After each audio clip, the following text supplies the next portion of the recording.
کہ ان کے پاس نواز شریف کو ایون فیلڈ پراپرٹی سے جوڑنے کا کوئی ثبوت نہیں۔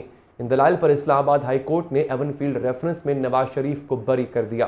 آج العزیزیہ ریفرنس میں بھی یہی دلائل دیے گئے کہ نیب العزیزیہ اسٹیل مل سے نواز شریف کا تعلق ثابت نہیں کر سکا، نہ ہی یہ ثابت کر سکا کہ العزیزیہ اسٹیل ملز کے مالک نواز شریف کے زیر کفالت تھے۔ نواز شریف کے وکیل نے دلائل میں کہا یہ نیب کو ثابت کرنا تھا کہ العزیزیہ اسٹیل مل نواز شریف کی ملکیت تھی۔ یہ بھی نیب کو ثابت کرنا تھا کہ جب مل بنائی گئی اس وقت Nawaz Sharif public office holder تھے۔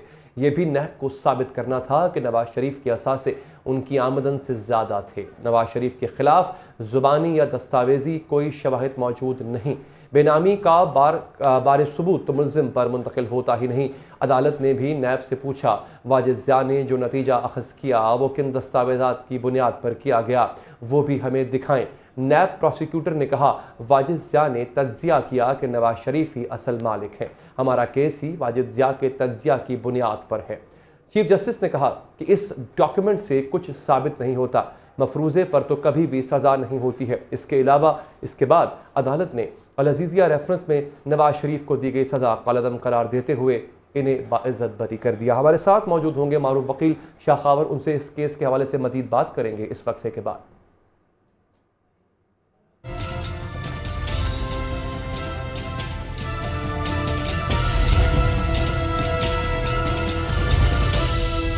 بریک کے بعد حاضر ہیں، ہمیں جوائن کیا ہے ہمارے ملک کے معروف وکیل شاہ خاور صاحب نے۔ شاہ خاور صاحب بہت بہت شکریہ، اور ایک اور بہت معروف نام جناب جہانگیر جدون صاحب، سر آپ کا بھی بہت بہت شکریہ۔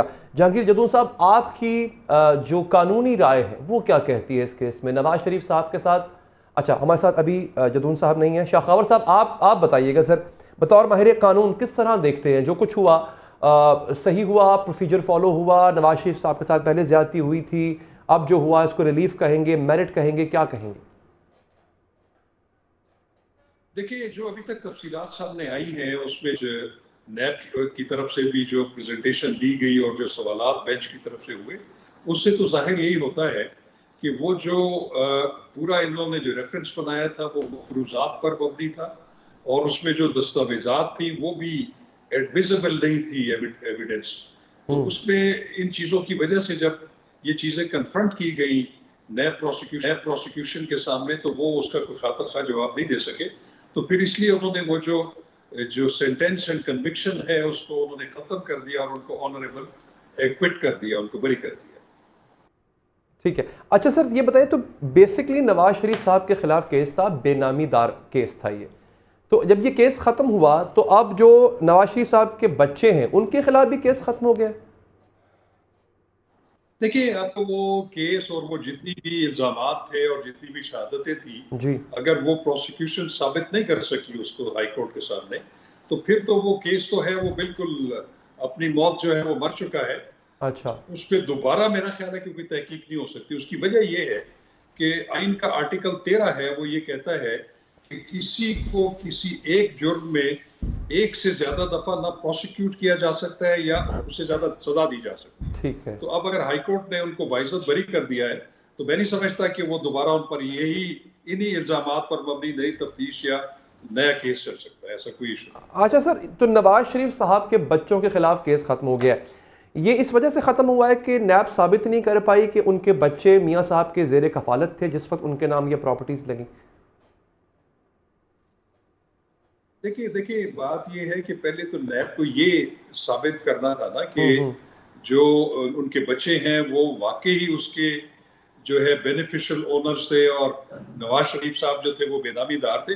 چونکہ بے نامی دار جو ہے اس کو ثابت کرنے کے لیے ٹھوس شواہد اور شہادتوں کی ضرورت ہوتی ہے، تو اس کا چونکہ فقدان تھا، تو میں نہیں سمجھتا کہ جو ان کے بچے ہیں ان کے خلاف بھی ابھی مزید اس سلسلے میں کوئی تفتیش ہو سکتی ہے، تو میرے خیال میں تو یہ اس کو ہم خارج از امکان قرار دیں گے۔ اچھا شاہ خاور صاحب، فون کر کے عدالت بلایا گیا، جی آئی ٹی بنوائی گئی، نگران جج لگایا گیا، ریفرنس دائر کرنے کا کہا گیا، تو بطور ماہر قانون آپ کیا سمجھتے ہیں کہ کیا جسٹس اعجاز الاحسن صاحب جو سابق رہ چکے ہیں ان سے بھی سوال ہوگا؟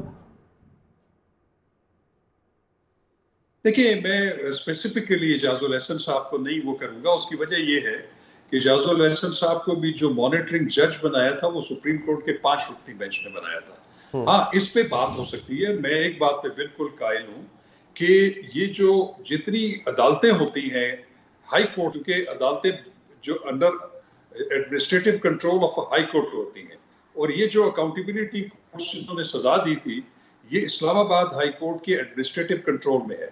اور اس میں آئین کا ایک آرٹیکل 203 ہے, وہ یہ کہتا ہے کہ جو ہائی کورٹس ہیں وہ اپنے زیر تحت جو سب آرڈینیٹ عدلیہ ہے اس کو ریگولیٹ کرے گی, اس کو وہ جو ہے اس کی نگرانی کر سکتی ہیں.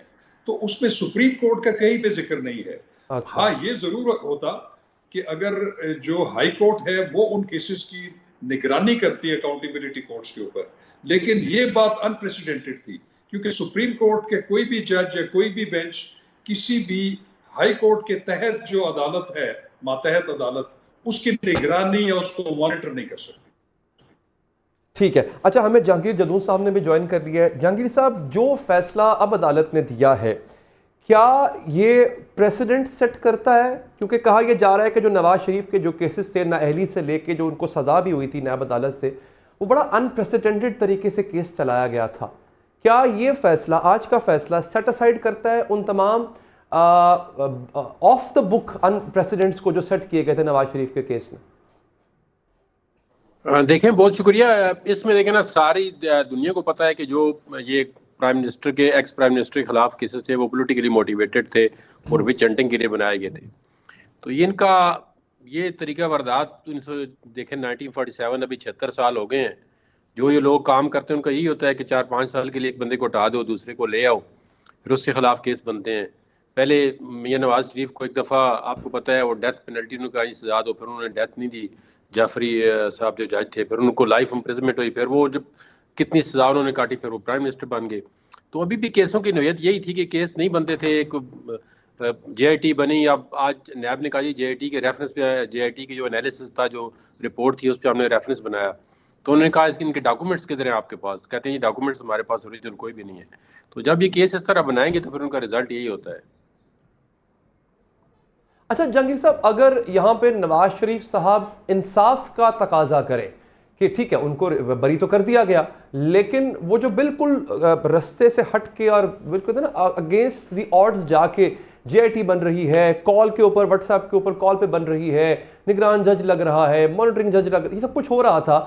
نواز شریف صاحب اگر یہ کہیں کہ بھائی مجھے انصاف چاہیے اور جن جن نے میرے ساتھ جو جو کچھ کیا ان کو بھی کٹہرے میں لے کر آؤ, تو کیا یہ ممکن ہے؟ نہیں وہ کہہ تو سکتے ہیں, وہ کہہ رہے ہیں ابھی بھی انہوں نے جب سیل کورٹ میں بھی کہا تھا. اور یہ دیکھا نا یہ ملک کی کوئی ڈائریکشن تو سیٹ ہو نا, 5 سال کے بعد ایک نیا ڈرامہ لگ جاتا ہے. 2017-18 میں دیکھیں ملک کہاں پہ جا رہا تھا, پھر آپ خود انالیسس کریں تو پھر وہ ایک اور بندے کو لے آئے, اس نے چلو لوگ آئیں ڈیموکریٹک کی لے آئیں خود آئیں, اب اس کے پیچھے جو محرکات ہوتے ہیں وہ لے کے آتے ہیں. یہ تھوڑا سا جو ہے نا آئین کے تحت اور پاکستان کے ساتھ بہت بڑی زیادتی ہو رہی ہے کہ پھر اس کو تمام پالیسیز کو ڈیریل کیا جاتا ہے. ایک دفعہ سیٹل کر لیں جتنے بھی اسٹیک ہولڈر ہیں کہ آپ چلنے دو 5 سال الیکٹڈ گورنمنٹ کو, پھر اس کے بعد جو بھی اگلی حکومت آتی ہے اس کو. یہ تو دیکھیں نا پہلے ہی 5 سال طے ہوتا ہے کہ اگلی دفعہ وزیر اعظم کون بنے گا اور کس طرح سیٹیں ایڈجسٹمنٹ کرنی ہے. اس وقت دیکھیں کس طرح لوگوں کو جہازوں میں بار بار کے لایا گیا جو آزاد ارکان تھے, اور کس طرح مینیج کیا گیا الیکشن, کس طرح مینیورنگ کی گئی, کس طرح بجٹ پاس ہوئے. تو یہ ساری جتنی بھی انٹرفیئرنس ہے یہ ملک کے لیے بہت بڑا دھچکا ہے. حقیقت میں یہ تو لوگ کہتے ہیں کہ ملک صحیح چل رہا ہے ابھی اس کو ٹھیک کر لیں گے, لیکن ساتھ انڈیا کو دیکھو $600 بلین اس کے ریزرو میں, ہمارے اپنے جو ذاتی طور پہ $2 ارب بھی ریزرو نہیں ہے. تو ملک کا ہم نے بہت بڑا نقصان کیا ہے, ملک کا بہت ستیہ ناش کر دیا. اچھا سر اس میں کوئی لیگل ریمیڈی ہے نواز شریف صاحب کو, کوئی لیگل کورس آف ایکشن ہے؟ لیگل ریمیڈی یہ ہے وہ اپنا ڈیمیجز کا سوٹ فائل کریں کسی کے خلاف, سمجھتے ہیں یا کرنا تو چاہیے. اس کا کس کے خلاف ہو سکتا ہے؟ ججز کے خلاف ہوگا. نیب دیکھیں نا, نیب بیسیکلی تو آپ کے پیچھے جو بھی ہو, لیکن آگے تو وہی آپریٹنگ ایجنسی تو وہی ہوتی ہے جو آپ کو قانون کے مطابق اب پولیس ہی اریسٹ کرتی ہے, ایف آئی اے اریسٹ کرتی ہے, نیب اریسٹ کرتی ہے, پیچھے چاہے جو بھی ان کو کہہ رہا ہو یا کسی کہنے پہ کر رہے ہو. لیکن جو آپریشنل ایجنسی ہوتی ہیں وہ تو آپ کے سسٹم کے اندر سی آر پی سی کے اندر جو بھی آپ کا آپریشن سسٹم ہے یہی ایجنسی رسپانسبل. لاز موجود ہیں سر ہمارے کہ وہ ڈیمیجز کلیم کر سکتے ہیں اور وہ کہہ سکتے ہیں جناب کہ یہ لوگ یا یہ ایجنسی ہے یا یہ ادارہ جو ہے. دیکھیں میلیشیس پروسیکیوشن پہ وہ ڈیمیجز کلیم کر سکتے ہیں کہ میں کوٹل ہو گئی ہے, میری کیس ثابت نہیں کر سکے. اچھا, لیکن اب اس میں بھی بڑے پھر آپ کو پتہ ہے جو ڈیمیجز کا لا ہے ہمارے ملک کے اندر وہ اس ایز سچ افیکٹو نہیں ہے. ڈیمیجز فائل کر کے پھر 8-10 سال بیٹھے رہو, اچھا کوئی جواب ہی نہیں دیتا. اچھا تو سر یہ کیا ماضی میں کوئی ایسی مثال ملتی ہے ہمیں, یا وہاں بھی 8-10 سال ہی؟ نہیں, ملیشیس پروسیکیوشن کے تو بہت کیس ہوتے ہیں. ملیشیس پروسیکیوشن تو آپ کو پروویژن ہے کہ آپ اس کے کیس کر سکتے ہیں. جس طرح عام زبان میں جس کو کرمنل کیس کا کوئی غلط بنا دے اس پہ 182 ہوتی ہے 182 پی پی سی کا. لیکن جو ڈیمیجز کا لا ہے نا پاکستان کے اندر, وہ اتنا افیکٹو نہیں ہے. کوئی اگر جواب جمع نہیں کراتا, آگے کئی لوگوں نے اپنی پولیٹیکل لوگ نے ایک دوسرے پہ ڈیمیجز کیس فائل کیے ہوئے, کسی کا کیس نہیں فائنلائز ہوا. جبکہ انگلینڈ میں دیکھیں ایک ٹی وی چینلوں پہ, آپ کی ٹی وی چینلوں پہ غلط خبر چلا دے تو وہ 6 مہینے سال کے اندر کتنے جو ہے ملینز یا ڈالرز جو ہے ہزاروں میں پاؤنڈ فائن ہو جاتا ہے. تو ٹی وی چینل کی ضرورت نہیں ہوتی کہ غلط خبر چلا دے انگلینڈ کے اندر.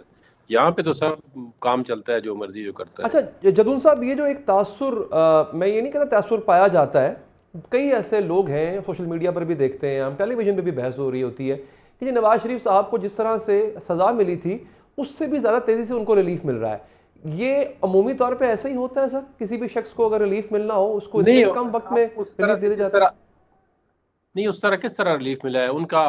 پوری ہسٹری ذرا دیکھیں نا تھوڑا سا. بالکل آپ اگر ان بائسڈ انالیسس کریں تو 4-5 سال ہو گئے, 2016-17 پہ سازشیں شروع ہوئیں, آج 2023 ہے, 5-6 سال گزر گئے. اور اس میں ملک کا نقصان جتنا ہوا ہے یا ان کی فیملی کا جتنا بھی نقصان ہوا ہے, کس طرح ایک بندے کا دل کرتا ہے. تھے تو ایبسکانڈر نا سر, ہی واز ایبسکانڈر نا, واپس آئے تو مسئلہ ان کا حل ہوا نا سر, یہ پہلے واپس آ جاتے. نہیں, وہ دیکھیں نا, آپ اسکانڈر تو نہیں تھے, اس کو کہہ سکتے ہیں آپ گورنمنٹ کی مرضی کے بغیر. اسکانڈر وہ ہوتا ہے جو چھپا ہوا ہو, جس کا کوئی آپ ڈھونڈ نہ سکیں یا لا نہ سکیں, اس کو کہتے ہیں اسکانڈر. ایک بندہ جو ہے نا, آپ گورنمنٹ کے پاس تو اختیار ہوتا ہے, وہ ریڈ برانڈ کے ذریعے کسی بندے کو بلا سکتے ہیں, یا جس بندے کا پتہ ہی نہ ہو وہ کہاں پہ.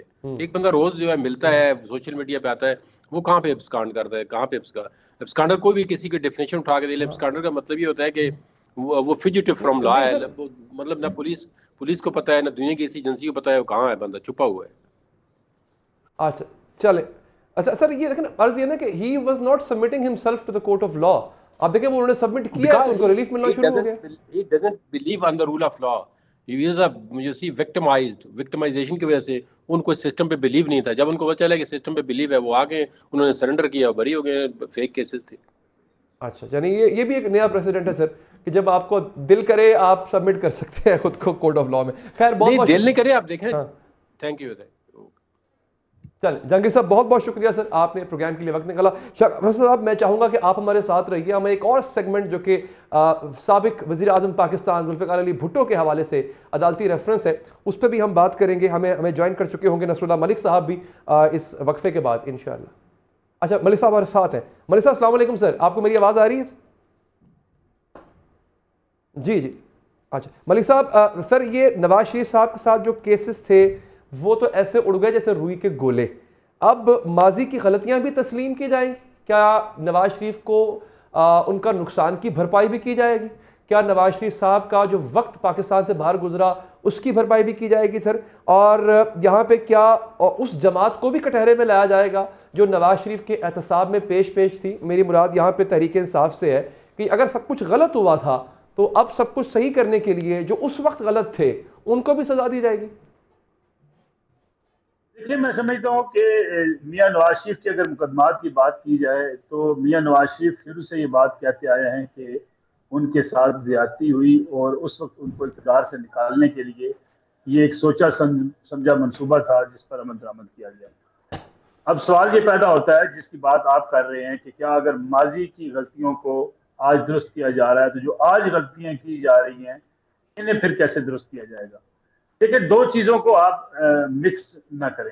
میں سمجھتا ہوں اس ملک کے اندر ایک پولیٹیکل ڈیسیژنز ہیں, پولیٹیکل فیصلے ہیں, پولیٹیکل غلطیاں ہیں جس کو آپ الگ کر کے دیکھ سکتے ہیں, اور ایک اس ملک کے اندر آپ دیکھیں جو پاکستان تحریک انصاف جس حد پہ چلی گئی وہ 9 مئی کے واقعات ہیں. اور 9 مئی سے اگر پیچھے چلے جائیں تو جس طریقے سے اسٹیبلشمنٹ اور پاکستان تحریک انصاف کی جو لڑائی جس پیک پر پہنچی اور جس کے نتیجے میں پاکستان تحریک انصاف نے یہ سمجھ لیا کہ اب نہ کوئی سیاستدان ان کے سامنے ٹھہر سکتا ہے, نہ عدالتیں ان کے سامنے ٹھہر سکتی ہیں, نہ ہی اس وقت ملک کی جو طاقتور اسٹیبلشمنٹ ہے وہ ان کے سامنے ٹھہر سکتی ہے.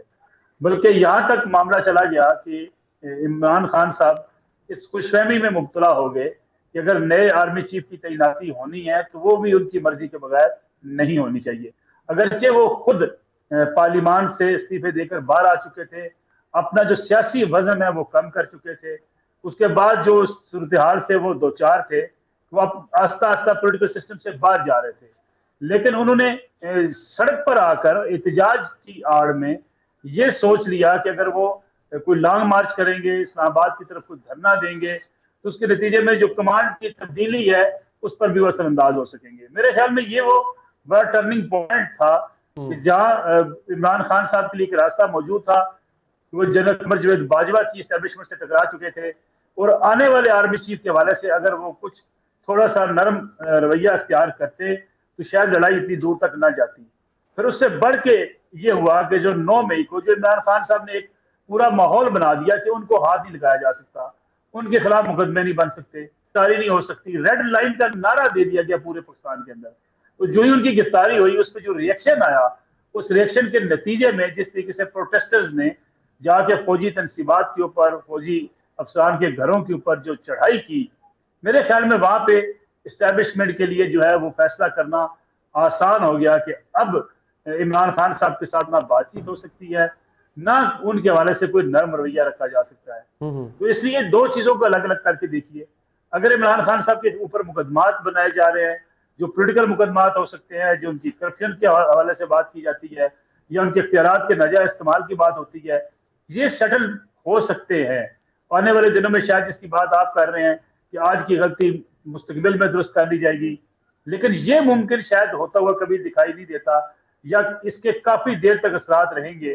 جو رویہ عمران خان صاحب نے ملکی اداروں کے حوالے سے یا پاکستان تحریک انصاف نے اختیار کر لیا تھا، شاید وہ رویہ پاکستان جیسی ریاست میں قابل قبول نہیں ہے.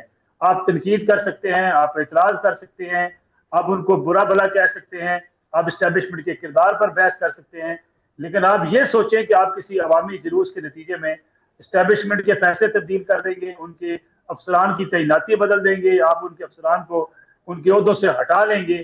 میرے خیال میں یہ خام خیالی تھی جس کا خمیازہ آج تحریک انصاف بھگت رہی ہے. اچھا لیکن جو ان 5 سالوں میں نقصان ہوا ہے ملک کا، معاشی بدحالی آئی ہے، مہنگائی بڑھی ہے، غریب سے غریب تر ہو گیا، اس کے ساتھ ساتھ دہشت گردی میں اضافہ ہوا. نواز شریف صاحب کو تو انصاف مل گیا، عوام کو کیسے انصاف ملے گا؟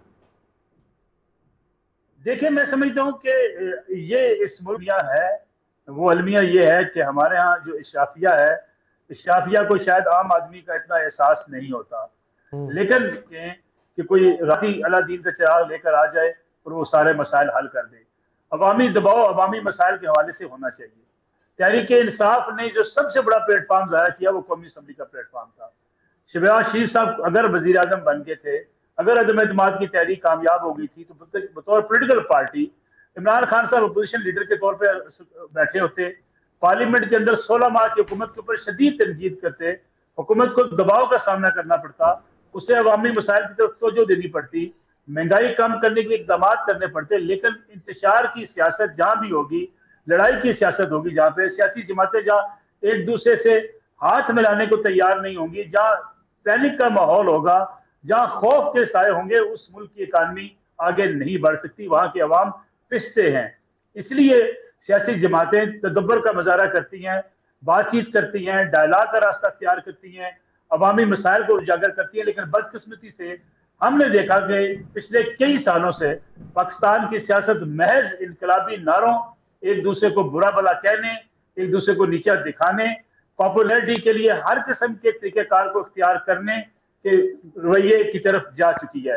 اس کا نتیجہ یہ نکلتا ہے ملک کے اندر اکانومی کا پہیہ رکتا ہے، ملک کی اکانومی ریورس گیئر لگتا ہے، ادارے مستحکم نہیں ہوتے، کاروبار چلتا نہیں ہے، جس کے نتیجے میں مہنگائی اور غربت کا سامنا کرنا پڑتا ہے.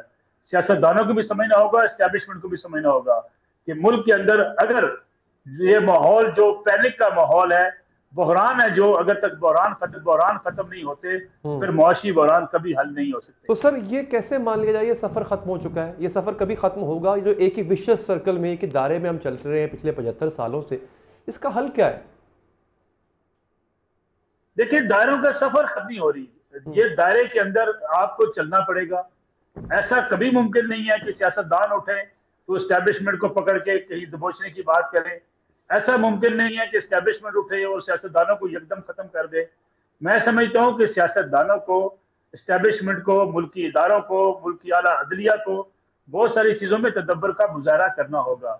دنیا کے جن جن ممالک نے ترقی کی ہے وہاں پہ سیاسی نظام، وہاں جو بھی حکومتی نظام ہوئے ہیں وہ کسی پینک کے ماحول میں یا کسی بحرانوں کے نتیجے میں آگے نہیں بڑھے۔ جہاں بحران ختم ہو جائیں وہاں معاملات بہتر ہو جاتے ہیں۔ لیکن میں نے جیسے پہلے عرض کیا کہ اب معاملات یہی ہیں، سیاستدان بھی یہی ہیں، سیاسی جماعتیں بھی یہی ہیں، اسٹیبلشمنٹ بھی آپ کی اپنی یہی ہے۔ کوئی باہر سے نہ اسٹیبلشمنٹ نے آنا ہے نہ باہر سے کسی سیاستدان نے آنا ہے۔ اس لیے جب تک سیاستدان کسی باشعور ہونے کا مظاہرہ نہیں کریں گے یہ مسائل رہیں گے۔ البتہ عوامی دباؤ جس کی میں بات کر رہا ہوں، انٹیلیجنسیا جس ملک کی ہے، اس ملک کی جو اعلیٰ عدالتیں ہیں، ان کو چاہیے کہ وہ عوامی مسائل کی طرف توجہ دیں، عوامی مسائل کو اجاگر کریں، جس کے نتیجے میں حکومتوں کے اوپر ایک دباؤ آئے گا۔ ہاں البتہ یہ سیاسی بحران ختم ہو جائیں، آنے والی کوئی بھی حکومت ہو، پارلیمنٹ کے اندر قانون سازی ہو، پارلیمنٹ کے اندر بات چیت ہو، سڑکوں پر فیصلے نہ ہوں، تو پھر ان بحرانوں سے نکل کر معاشی ترقی کی طرف جایا جا سکتا ہے۔ ایسا نہیں ہے کہ نہیں جایا جا سکتا۔ ایف بی آر کی ریفارمز ہر کوئی چاہتا ہے، لیکن ایک حکومت آ جائے دوسرا اسے کرنے نہیں دیتا۔ اداروں کی بہتری ہر کوئی چاہتا ہے، لیکن ایک حکومت آ جائے دوسری راستے میں رکاوٹ بنتی ہے۔ جو آپ کے ڈیڈ ہارسز ہیں، جو بڑے ادارے جو اس ملک کو چوس رہے ہیں، جس خون کو چوس رہے ہیں، ان کو اگر بیچنے کی بات کی جائے عدالتیں رکاوٹ بن جاتی ہیں، سیاسی جماعتیں میدان میں آ جاتی ہیں۔ میں سمجھتا ہوں ان چیزوں سے اگر آپ نکل کے باقاعدہ سیاسی جماعتیں مل جل کر ملکی مسائل کو حل کرنے کی کوشش کریں تو یہ ممکن نہیں ہے کہ یہ حل نہ ہو سکے۔ کچھ خوشخبریاں اچھی آ رہی ہیں، انویسٹمنٹس آ رہی ہیں۔ پاکستان کے اندر ایک بڑی پیٹرولیم کے اندر انویسٹمنٹ جس کا آج بھی ایم او یو سائن ہوئے ہیں۔ میں سمجھتا ہوں یہ سلسلہ ایسے چلتا رہے تو اکانومی کو سنبھالا جا سکتا ہے۔ ہاں البتہ کرپشن کا راستہ روکنا ہوگا، ٹیکس وصولی کو بہتر کرنا ہوگا، اور جب تک آپ ٹیکس وصولی کو بہتر نہیں کریں گے اس وقت تک آپ قرضوں کے بوجھ تلے دبے رہیں گے۔ ٹھیک ہے ملک صاحب، آپ کا بہت بہت شکریہ، آپ نے پروگرام کے لیے وقت نکالا۔ ناظرین ایک وقفہ لیں گے اور وقفے کے بعد حاضر ہوں گے۔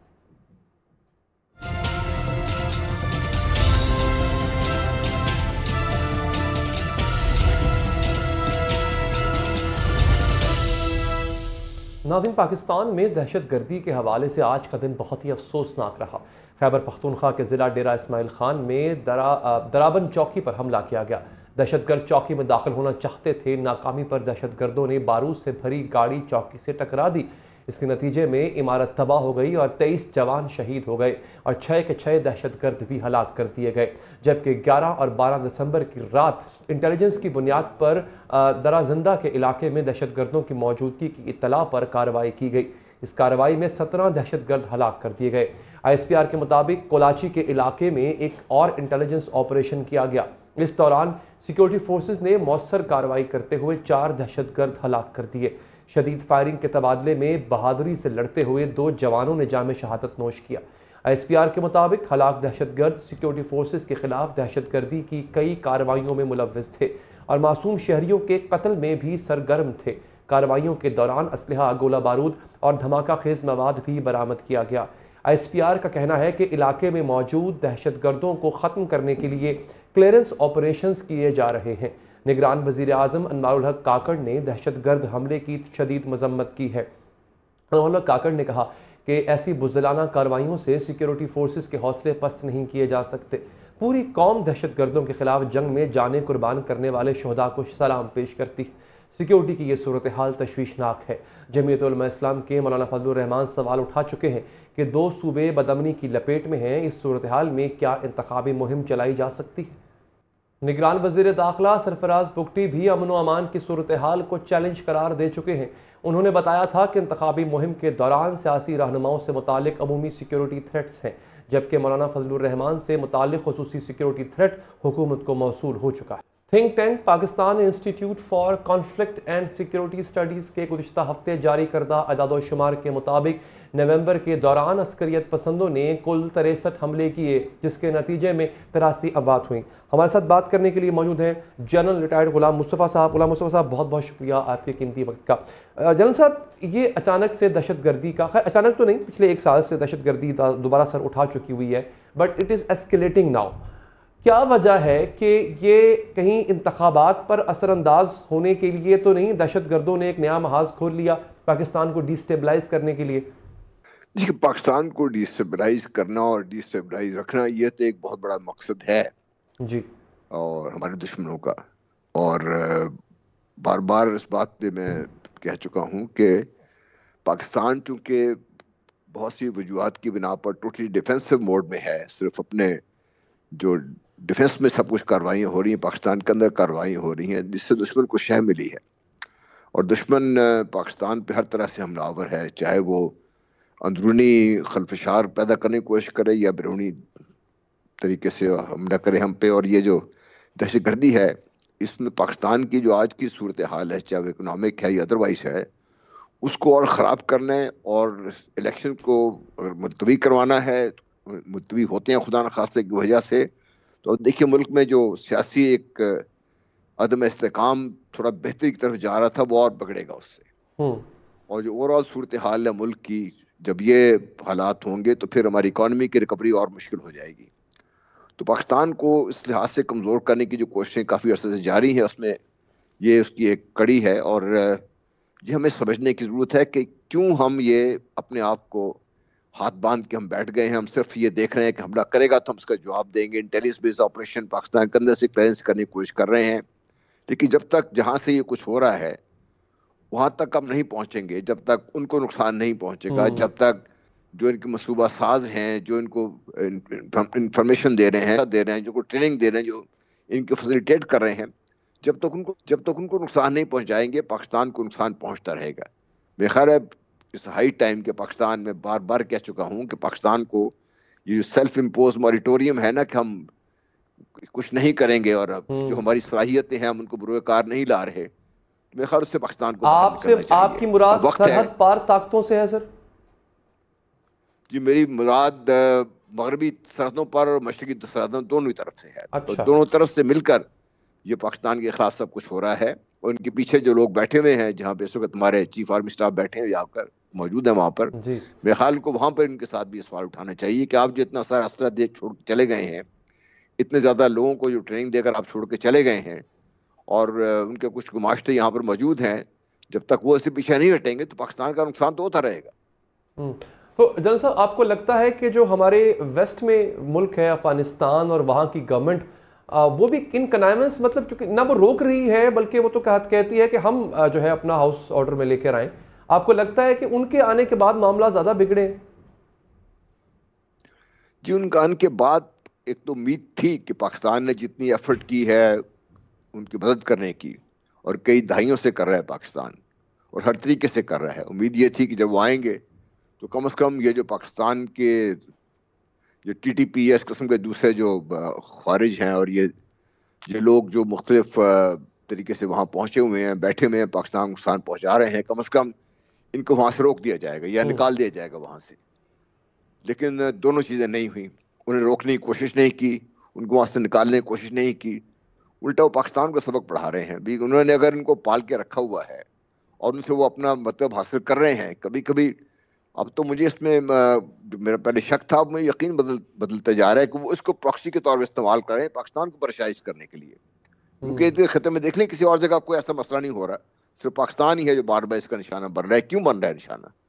پاکستان نے جتنا کچھ کیا ہے، جو کچھ پاکستان نے قربانیاں دی ہیں، پاکستانی نے قربانیاں دی ہیں، اپنے اپنا پورا ملک اپنی سلامتی داؤ پہ لگا کر ان کی مدد کی ہے. اور اب یہ اس طریقے سے اگر ری پے کرنا چاہتے ہیں تو پھر پاکستان کو بھی بہت اپنی جو اسٹریٹجی ہے ری تھنک کرنے پڑے گی. اچھا سر، اس کا ڈپلومیٹک حل ہی ہے کیا؟ ہمیں ڈپلومیسی کا استعمال کرتے ہوئے مجبور کرنا چاہیے اپنے ہمسایہ ممالک کو، یا آپ کو لگتا ہے کہ Pakistan has to show its muscle as well?